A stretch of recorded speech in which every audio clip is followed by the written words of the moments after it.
How's everybody doing? Today we're in my experiment garden where I tinker with formulas for organic fertilizers and pesticides, and we're going to be talking about 5 of the best plants to start out home gardening with. Now the criteria that I'm working with here are the following.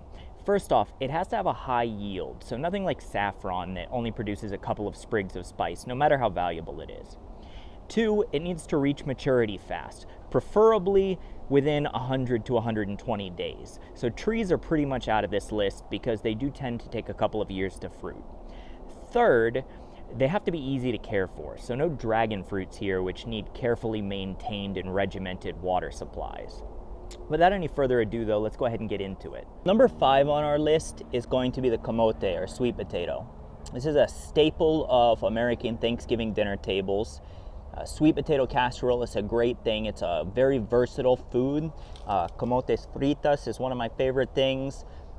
I know there's a lot of other things you can make with it. I'm not a particularly competent cook, so I'm not really the person to ask about that. But on the farming side of things, its pros, I would say, are again that it's a very versatile and nutritious food source. It is pretty easy to care for. It's got wide tolerances in soil quality and water quantities. It does need a warmer climate. This will not thrive if you live in the Pacific Northwest or something. But as long as you're in a warm climate, the things are pretty easy to take care of. Now, probably its biggest strength is the high yield that it can produce. One plant can produce, realistically, I would say for a home gardener, you should expect maybe 6 to 8 fruits if you take care of them well. But that's also one of its biggest downsides because it needs a lot of space, because those fruits, they grow underneath the ground, as most potatoes do. It also has a pretty long yield time. A lot of places say 100 to 120 days for a lot of varieties.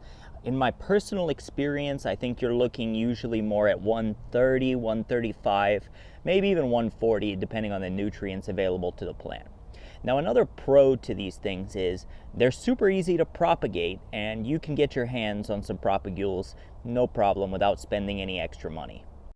What you're going to want to do is get yourself one of these, an old sweet potato. Now, I've heard rumors that in some places like the US and Europe, that large store chains and large factory farms will treat these in some way to stop them from propagating.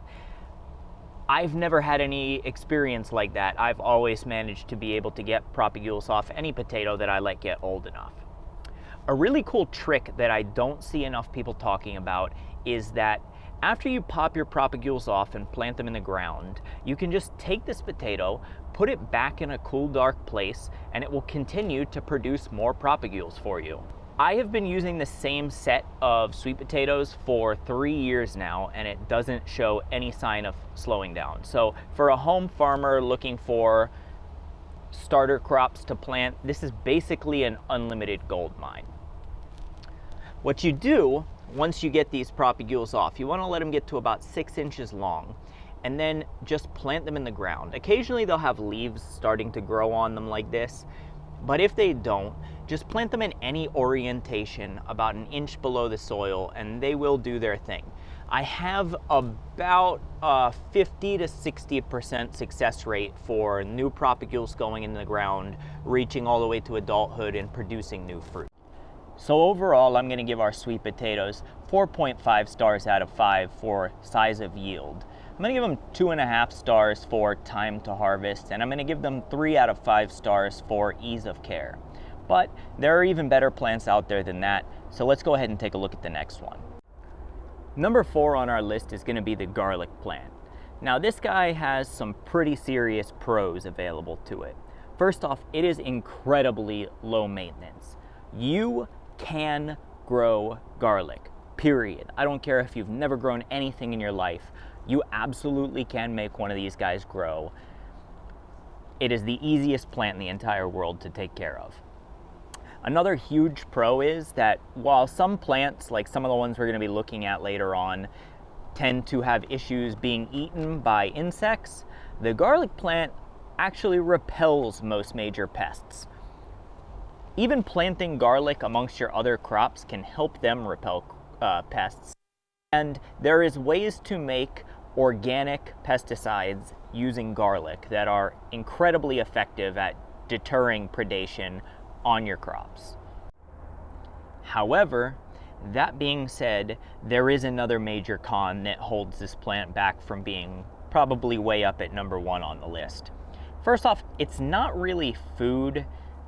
I do know some people that fry and eat garlic just by itself, but most people don't use it that way. Most people use it as a seasoning or a spice. But more importantly, it takes a long time to grow. Now, from planting to harvesting your clove is generally around 120 days. But that's not the only thing.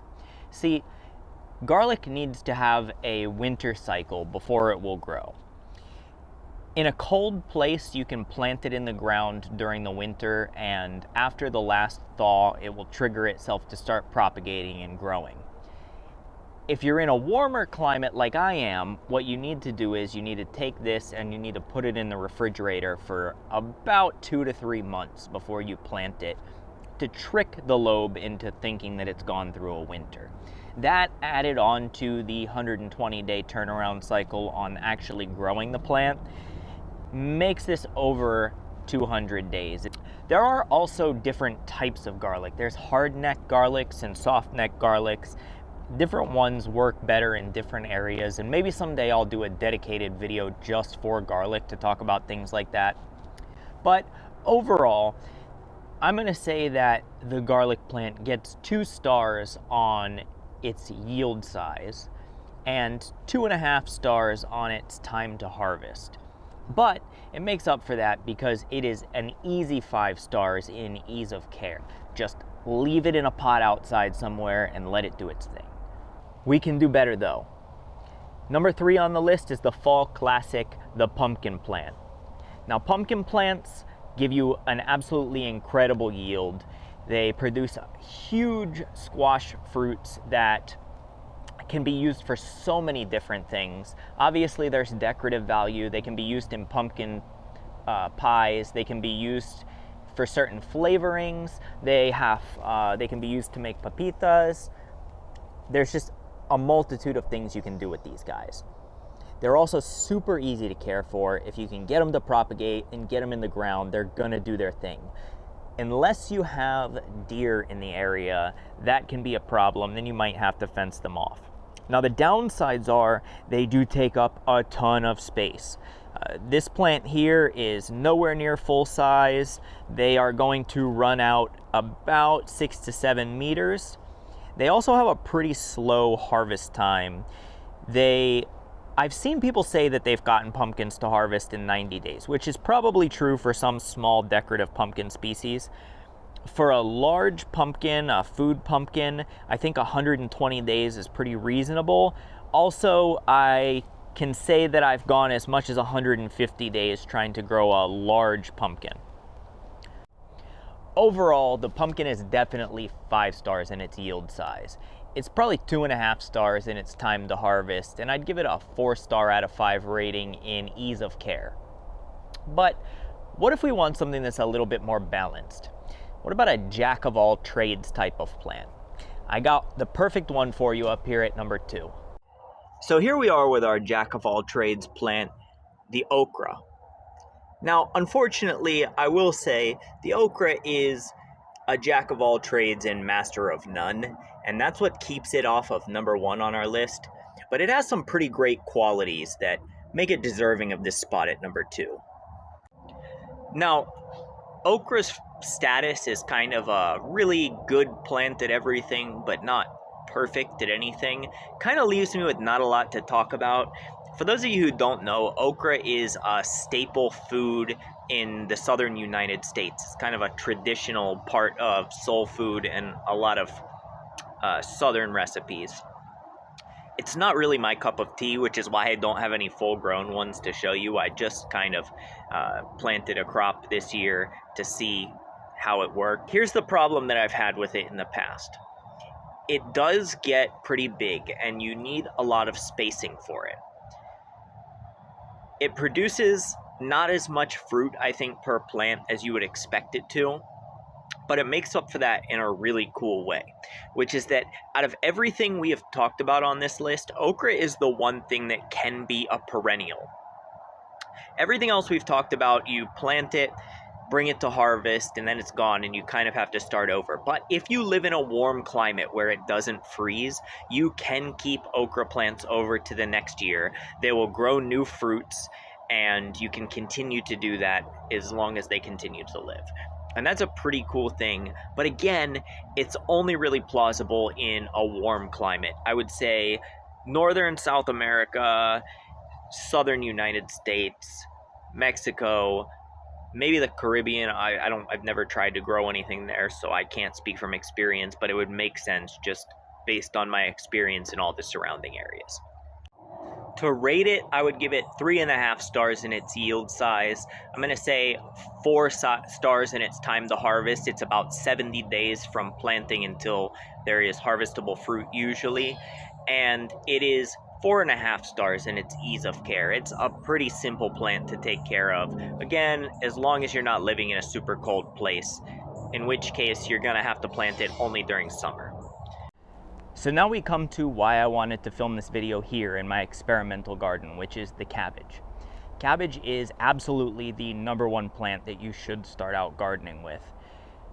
It is a great crop for experimenting with, which is why I use it here. It is incredibly neutral and predictable. There are a lot of very easy signs that it gives you to tell you what it needs, whether that be, phosphorus or nitrogen or what have you. It produces a large head of what is an incredibly good staple food. It doesn't take a lot of care, and it doesn't take a lot of space. I have found that the bottom threshold is about a 7.5 gallon pot to get a good head of cabbage, which compared to a lot of other things we've looked at here today isn't too bad, especially for the size of the piece of food that you're getting off of it. There are 2 flaws that it has, and both of them are pretty easy to overcome once you know what you're doing. More so for non-organic farmers, but even for organic farmers, it's not too big of an obstacle. First off, bugs love it. People love it, bugs love it too. So you do need to take care to use some sort of insect repellent or pesticide. Garlic, again, which we covered earlier, is a great thing for that. If you make a garlic pesticide, you can spray that on your cabbage and it will repel most of the pests that are going to get into it. The other thing is it's super nutrient hungry, which is because it has a lot of nutrients, vitamins, and minerals in it. And so you have to make sure you keep bumping the soil and keep it nice and rich, especially if you're growing it in a pot where it can't just root out and get nutrients from somewhere else. So overall, I would rate cabbage about 4.5 stars on its yield size. It's a pretty good sized piece of food. It's pretty easy to grow. I would give it 4 stars on its time to harvest, which is about 80 days from seed to a full-grown head of cabbage. And I would give it 3.5 stars on its ease of care. It loses a little bit because of its nutrient-hungry nature and the fact that pests do like it so much, but that's pretty easy stuff to overcome once you learn what you're doing. With that being said, thanks for joining me here this week. It's opening day for baseball, and I want to get to the Braves game, so hopefully I'll see you next week, and peace.